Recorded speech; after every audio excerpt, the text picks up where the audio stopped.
Hey, hi friends. Today we are going to discuss about Standard Chartered Bank Scrum Master interview questions. So one of our group members shared these questions with us, but we have Amit with us today. Amit Sachdeva. He is having 11 years of total IT experience, and he is doing a great job as a Scrum Master. So I invited him for this session. So thanks, Amit, for your time today. Thank you, Sunand. Very grateful to be here.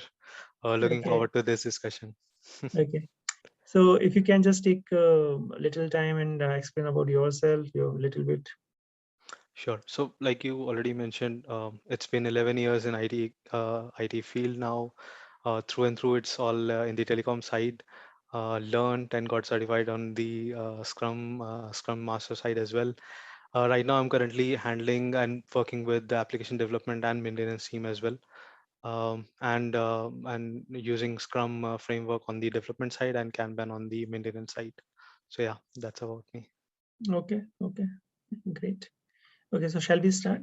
Yes, yes. Okay. So the very first question is, how do you influence your team to use Scrum? Let's suppose your team is pretty new, so yeah.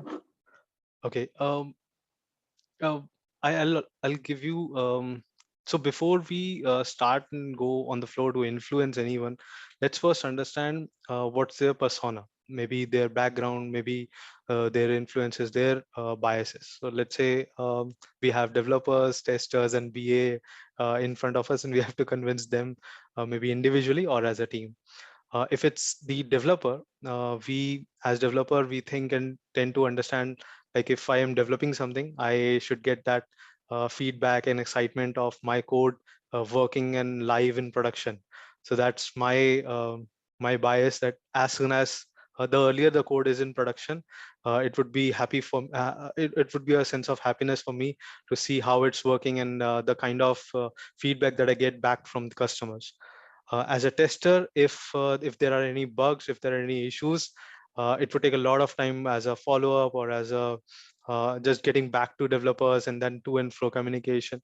So the bias for them is that breaking of that code, but then getting the resolution as fast as they can, so that that blocking nature of their usual daily process that should be moved on ASAP. Now, to BAs, BA are generally like, we want to stick to the business side. We don't want to go into the development side. We don't want to go into the tester's shoes as well. So for them, they would like to see, okay, I would only dictate the business side, and you guys either develop or you guys either test it. So to all these three personas, you have to make them understand. For developers, the sooner you develop, the sooner the code is in the production, let's say 2 weeks or within the span of 3 weeks, and you get to see the value realization that fast, rather than waiting for 3 months or 6 months. You get to see that that kind of an feedback from the customer right away.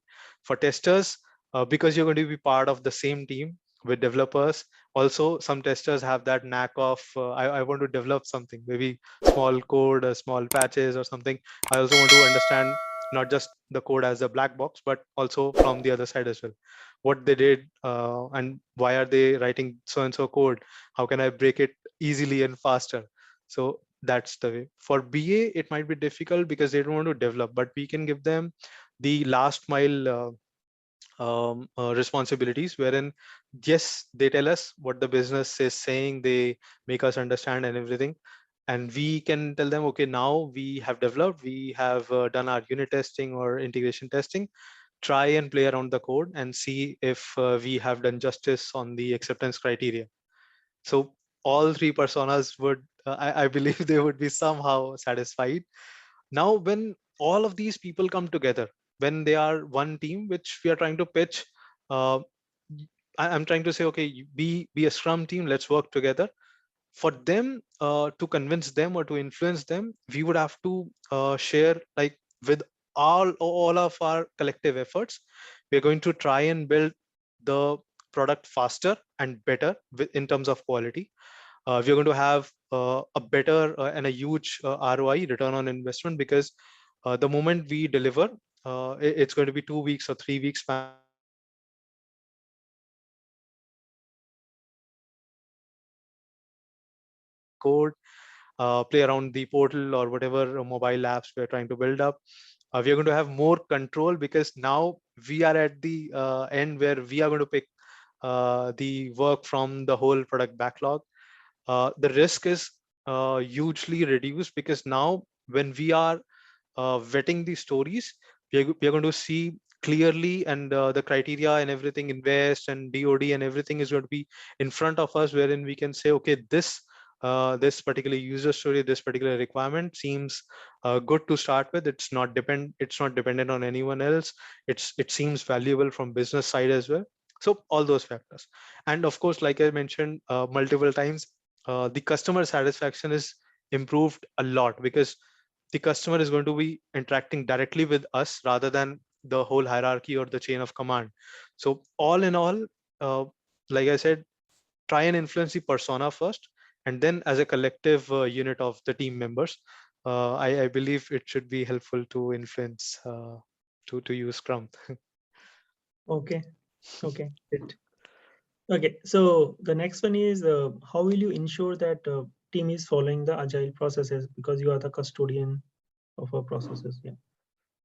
Um, so for this one, there are two things in my opinion. So first is, of course, we can go through all the tangible matrices which are visible in certain graphs or certain parameters, data, whatever we capture throughout our sprint, from start till the end.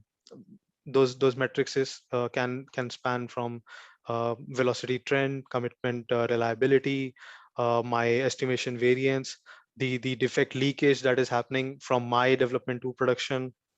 How is the backlog health? Do I have considerable number of product backlog items or not? And then our good friend burn down chart, right? Uh, these can be monitored and these can be observed. We can inspect upon them, we can adapt upon them. But in my opinion, I would also go 1 mile further and understand the intangible or not so visible parameters. Something like how often we are collaborating with customer. Are we collaborating every alternate day to seek feedback, or are we going in the right direction? And or are we only talking to them at the end of the sprint or maybe at the start of the sprint, just to understand what are we going to work upon? Um, are we, whenever we are talking to customer, are we putting customer at the central place and then building the solution? Is the solution simple enough, or are we introducing waste in it? Right? Agile principle 12th, if I'm not wrong, simplicity is essential. um, the value that we are generating post deployment, is it as expected from the customer side? Is it being perceived in the same way, the way we think of? We can conduct CSAT surveys, market research, something of that sort. Another way to understand if agile is really working, or are we really being agile or not, is a team opening up in different ceremonies, in retros, in sprint planning. Is a team opening up to understand the user stories or not? In daily Scrum meetings, discussions, is a team helping each other to overcome impediments or overcome daily challenges, or are they really making Scrum Master as a bottleneck? So all these collectively would help you to gauge if we are really going in the right direction. Are we really following the agile values, principles, or not? uh, yeah, that should help a lot. Okay. Okay. Good. Okay. So next one is Amit, regarding the impediments. It's the most asked question. So if you can share some of the impediment if you have encountered as a Scrum Master. um So let me share one impediment and one challenge that I face every day. I try to overcome it every day because it's something that I believe every one of us would be experiencing. Let me give you an example first. So prior to this whole pandemic and virtual WFH and all that stuff, we were meeting in office, having ceremonies face to face.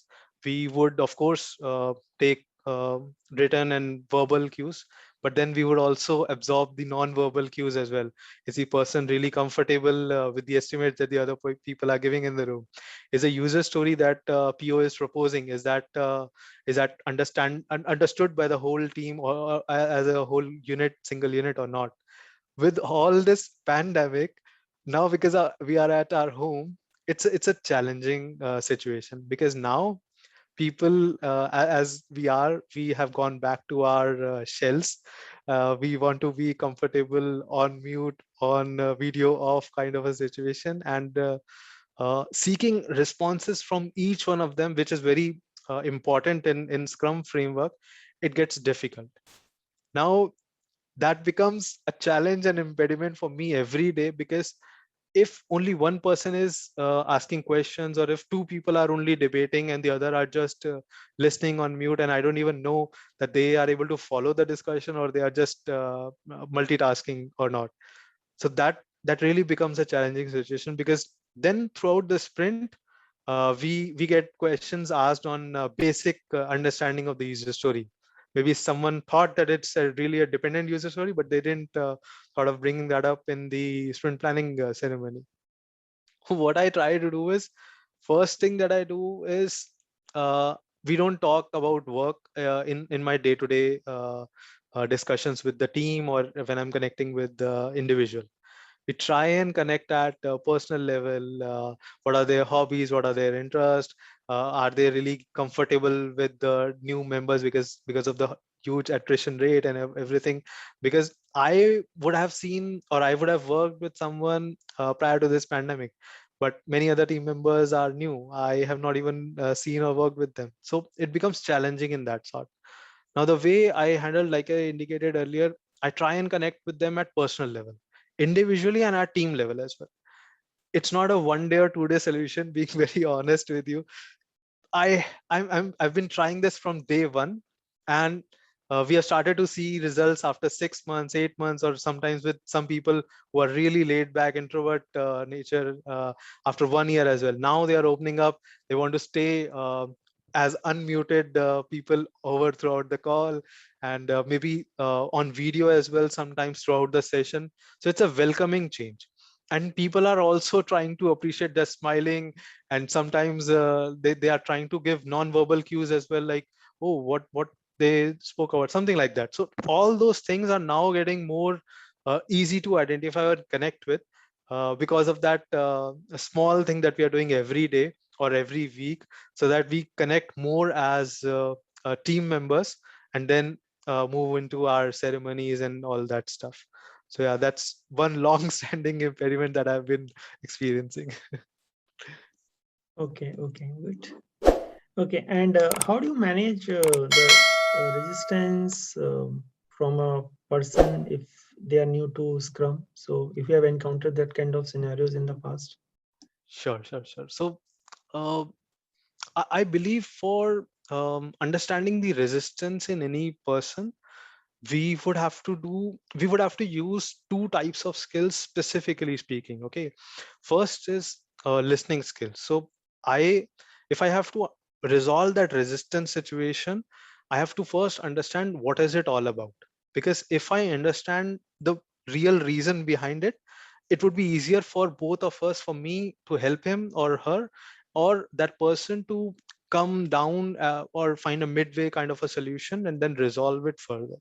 So that's first, listening skills. And then it would be coaching skills. Let me share one example with you, so it would help more.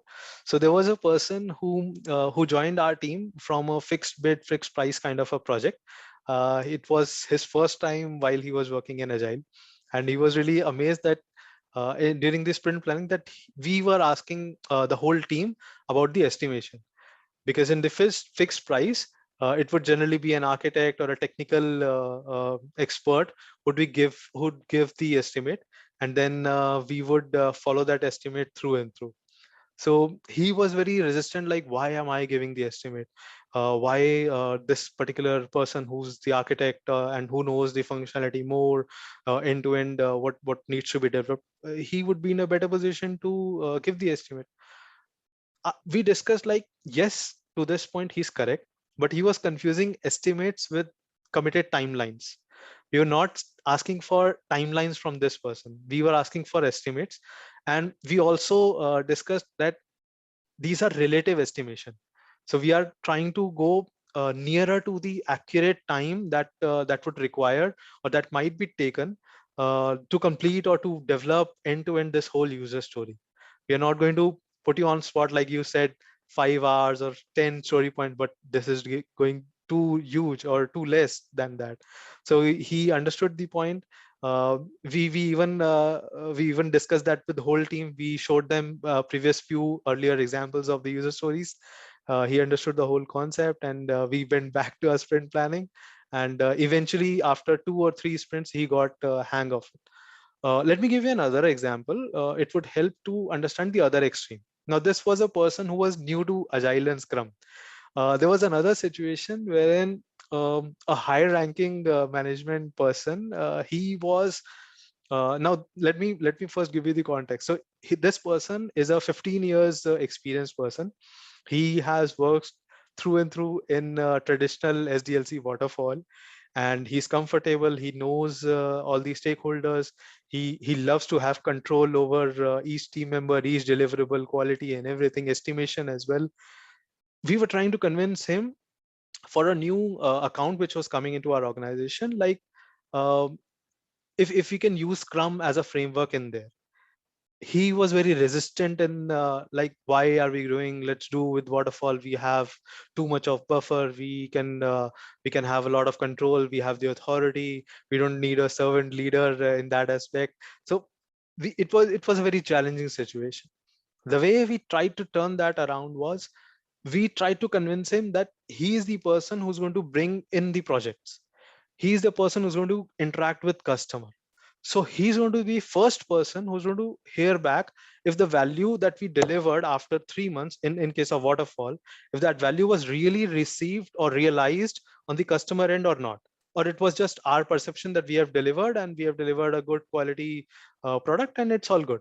So we try to turn him around, saying, rather than getting that value perceived or realized at the customer end after 3 months, why not get it after 2 weeks or 3 weeks, and then nudge in the right direction and change and inspect and adapt all those parameters. We can try and put into exercise to understand if we are really going upwards in the customer value or not.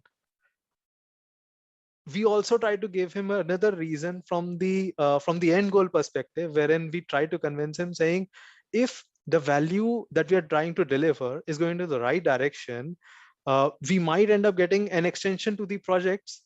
We might end up getting more projects and accounts and maybe another set of application sooner, rather than after 3 months or 8 months or after 1 year, when the customer comes back, okay, you would have done good job, or you could have done this way or that way. So we try to make those kind of reasons with him.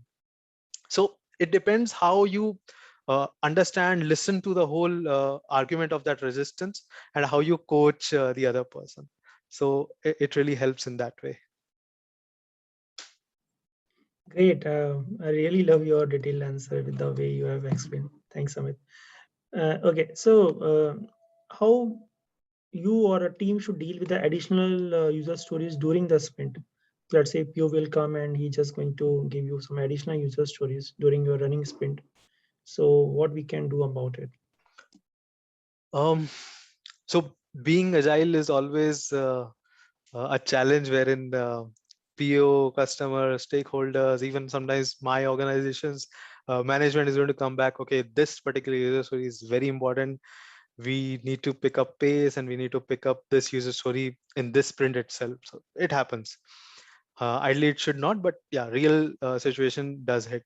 So before before we move on to what can be done, let's understand a few things first. Now, try and understand, uh, where are you in your sprint? Are you at the starting of the sprint? Are you in the middle of your sprint? Or maybe you are almost about to end the sprint?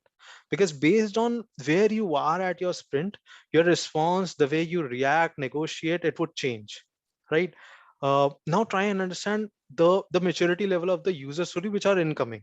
Are they have they satisfied the invest criteria, like all those points? The definition of ready is already checked and everything is ready. The acceptance criteria is in place or not. Once all this is settled and everything is sorted out, now try and understand a few things. First thing first, and very important, so team is the one who's going to decide if they want to pick up or not, because based on the business value that the customer is expecting, based on the motivation behind the user story, it would depend and drive a lot how this user story is going to be picked up and worked up in further sprint. Next is, if the team picks up whatever size of that user story is, a considerable or correspondingly sized user story has to be taken out, because there is a certain number of efforts that the team can put up, either this user story or that user story. If I'm also considering an assumption with the estimation that the baseline user story is same for both these user stories, which are either coming in or the one going out. Next is, while the team is understanding this new user story, there would be an understanding brainstorming kind of a session. An estimation would also happen, wherein team would be brainstorming with the PO to gather new information and everything. After which, it might very well happen that we end up getting more number of user stories after this, right? If that happens, we should have we should have a say, and we should of course do that in collaboration with PO and customers, which user stories should be prioritized, right?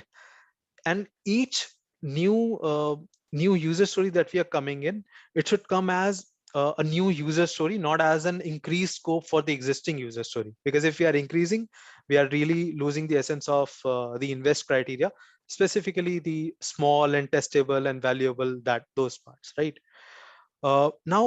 Now there is always the last option, the worst option, if I can call that, which is like, if there's too many dynamics and too much of uh, issues here, like too many new user stories are coming in, the invest criteria is not getting satisfied, the PO is getting too many ambiguous answers, or these scenarios and acceptance criteria are still missing.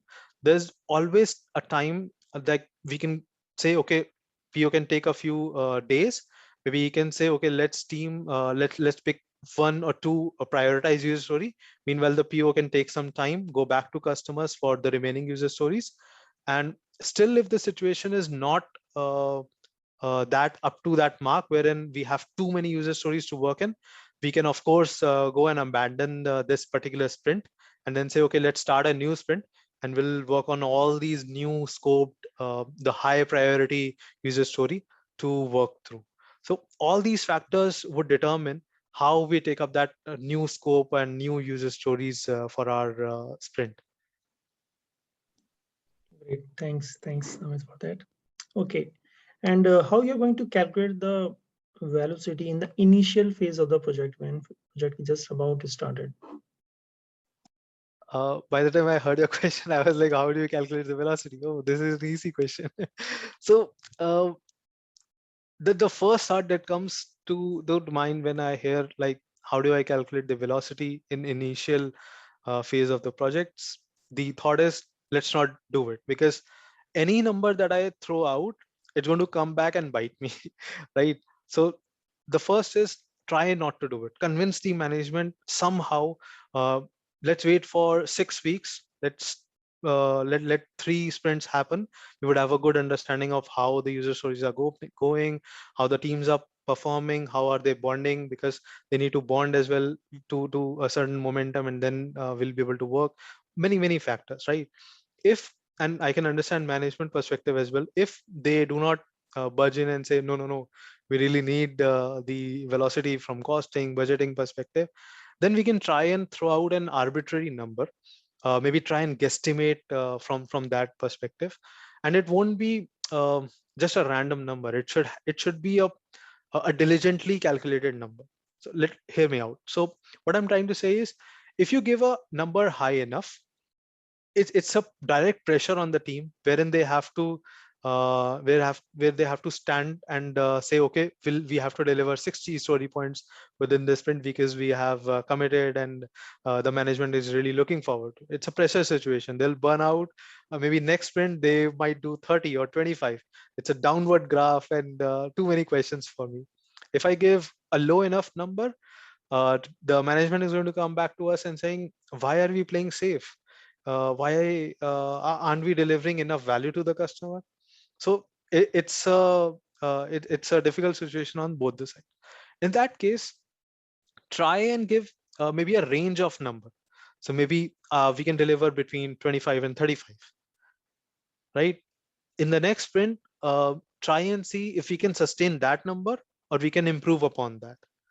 Something of that sort should be done in my thought, because like I said, any number that you give, it would be difficult to justify because it's the initial start of the project, and there would be no data or no basis to give any number.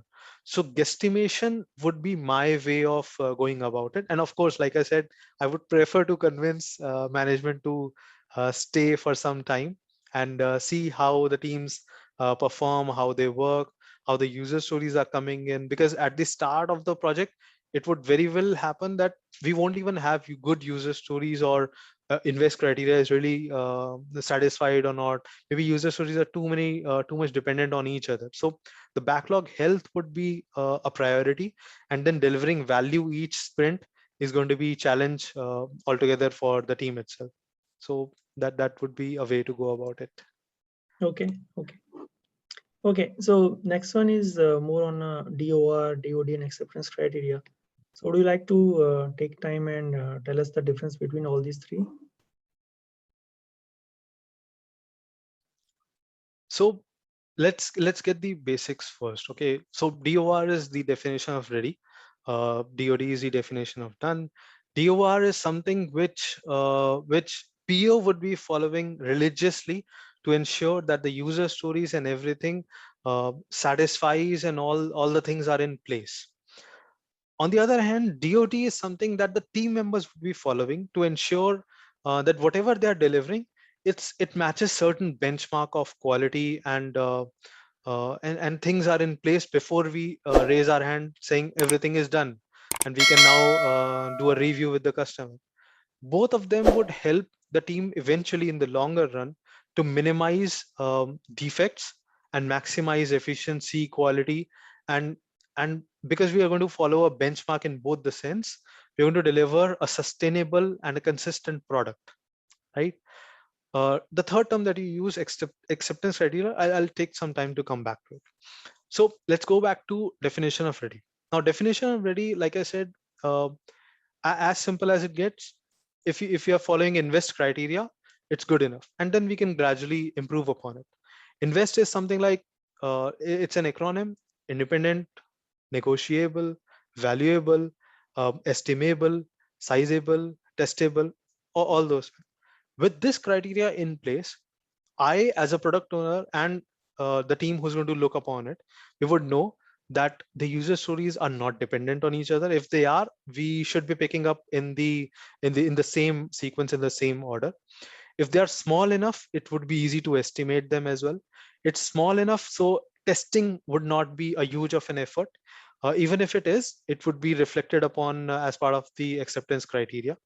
The value is very critical part, because it like I said in one of the previous question, um, it would directly reflect team. It would make the team understand the business value, the drive behind the motive behind the deployment or implementing that particular user story.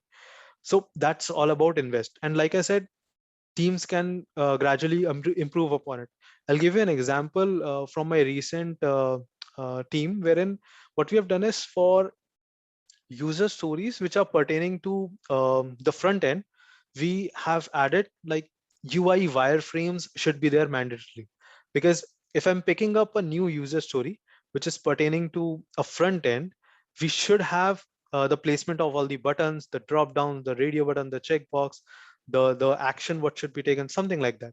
And it has to be approved from customer or whatever the stakeholder are. before it comes to me that these are the user stories that the PO is proposing. If that is not happening, there's no point of me just picking a user story and creating a random page, because I know it's going to be shot down later in the sprint review, right? So that's one improvement that we have done for our DOR. On the DOD perspective, there's no acronym as such that I'm aware of. But what happens is we can have certain criterias which we either brainstorm as a team. But then as per Scrum Guide, what it says is you first prefer and you adopt the one which is coming from the organization. And then of course we can improve upon it and add particular points, whatever we cater as per our account or project. So for example, let's say the user story should be built up successfully, whatever ID, whatever Java, .NET, whatever we are using. It has to be tested against the acceptance criteria. And then if there is certain kind of documentation which is required, it should be in place. And then, like I said, we have customized it for our account. What we have done is we've added a few more points, something like the grade that comes out of Sonar Lint. If you're aware from quality perspective, it should be maintained or it should improved upon, right? If we are using JUnit for testing, we should have passed all the relevant test cases, and that kind of an automation flow should have ran already before I say, okay, it's done. In certain cases, we are also requesting that git merge request should have also been raised, because if the code is raised and everything is done, we know that it's ready for further merging with the production branch. So certain things we have added upon.